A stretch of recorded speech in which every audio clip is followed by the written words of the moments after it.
ही जवळपास 26 किंवा 27 तारखेची लागवड आहे. 26 आणि कशी लागवड टोकन केली का हाताने? टोकन गेलेली.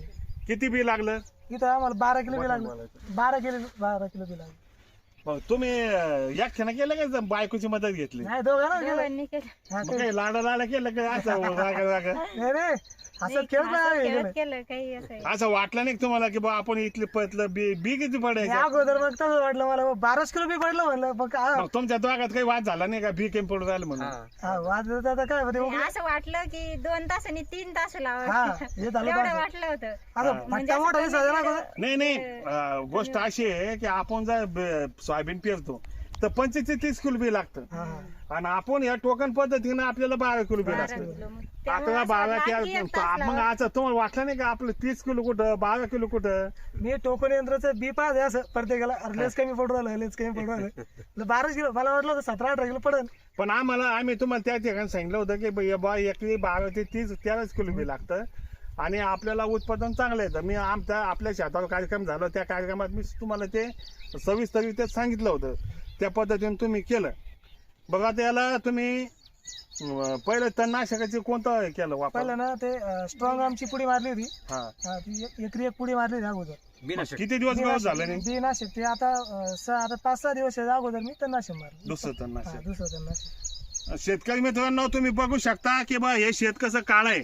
याच्यामध्ये स्ट्रॉंगवेल म्हणजे बीनाशक त्याची फवारणी केली होती लागवडीनंतर, आणि आता 5-6 दिवस झाले. आता तुम्ही बघू शकता कुठंच याच्यामध्ये गवत नाही. याच्यात तण नाही, तणमुक्त आहे. आणि हे साठीवर तुम्हाला हे सोयाबीनची क्वालिटी बघा तिकडे खाली तुम्हाला कशी दिसते ही सोयाबीन क्वालिटी एकदम चांगली. हा एसआरटीचा फायदा आहे. आणि दुसरा एक अशी गोष्ट आहे, आणि याचा तुम्ही फुटे पाहिजे इकडे याच्यावर जा. हे फुटे पाहिजे.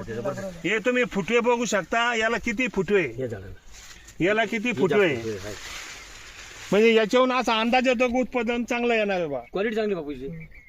आणि दुसरी गोष्ट अशी आहे की यानं अगोदरचं पीक मक्का घेतलं होतं, पूर्ण पुजी आणि मक्काचं जे हार्वेस्टिंग केलं आणि ते बंदा चारा याच्यात पडेल. तुम्ही बघू शकता हे पहा कसं कचरा आहे. आणि आपण हे शेतकरी कचरा भेटून देते. ह्यो आपल्याला बायमास पाहिजे ह्यो सगळा. त्याच्यामुळे आपली दुसरं पीक आणि पहिली गोष्ट ह्याच पिकाला त्याचा फायदा होतो सुरुवातीला इकडे करता. आणि मला असं म्हणायचं आहे, मी एका पुस्तकामध्ये असं वाचले की बा कंपोस्ट जर आपल्या शेतात असेल तर गांडोळाचा एक नियम आहे, प्रत्येक जीवाला खायला पाहिजे. तेव्हा तिथं कोणबी जातं.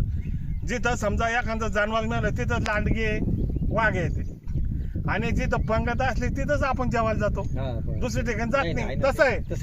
तर हे जर काडी कचरा असेल सगळं याचं, हे काडी कचरा असलं या ठिकाणी जीवाणू येते.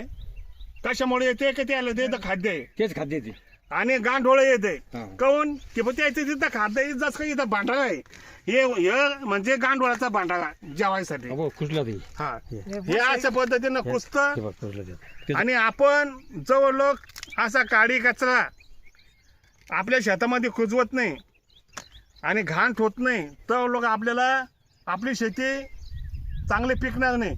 आणि जे लोक काडी कचरा स्वच्छ करते किंवा शेतं झाडून घेते, काडी कचरा अजिबात ठेवत नाही, तसं शेतात त्याचे पीक राहणार नाही एक दिवस. याची सगळे शेतकरी नोंद घ्या आणि या व्हिडिओचं अवलंब करा, याच्यावर अभ्यास करा असं मला वाटतं. आणि हे जे हे पिंपळगाव थोटले जे शेतकरी असन त्यांना माझी विनंती आहे की आपण भावने साहेबाच्या शेतावर येऊन प्रत्यक्ष पहा. तुम्हाला योग्य वाटलं तर पुढच्या वर्षी करा, नाही योग्य वाटलं इशे सोडून द्या. आणि आता बी या, आणि बोंडं लागल्यावर बी या, आणि सोयाबीन आता एकदा बघा, आणि शेंगा लागल्यावर सोंगाची वक्ती एकदा या बापू. असे मी यासाठी आमच्या ग्रुपच्या वतीनं त्याला विनंती करतो. थांबतो. आणि पूर्ण दाखवून घे. पूर्ण चारी कोपरी सारखी सोयाबीन आहे. चारी कोपरी सारखी सोयाबीन आहे. टोटल कुठं सारखी सोयाबीन नाही. सगळ्या याच्यामध्ये सारखी सगळं सारखी. त्याला कट करा.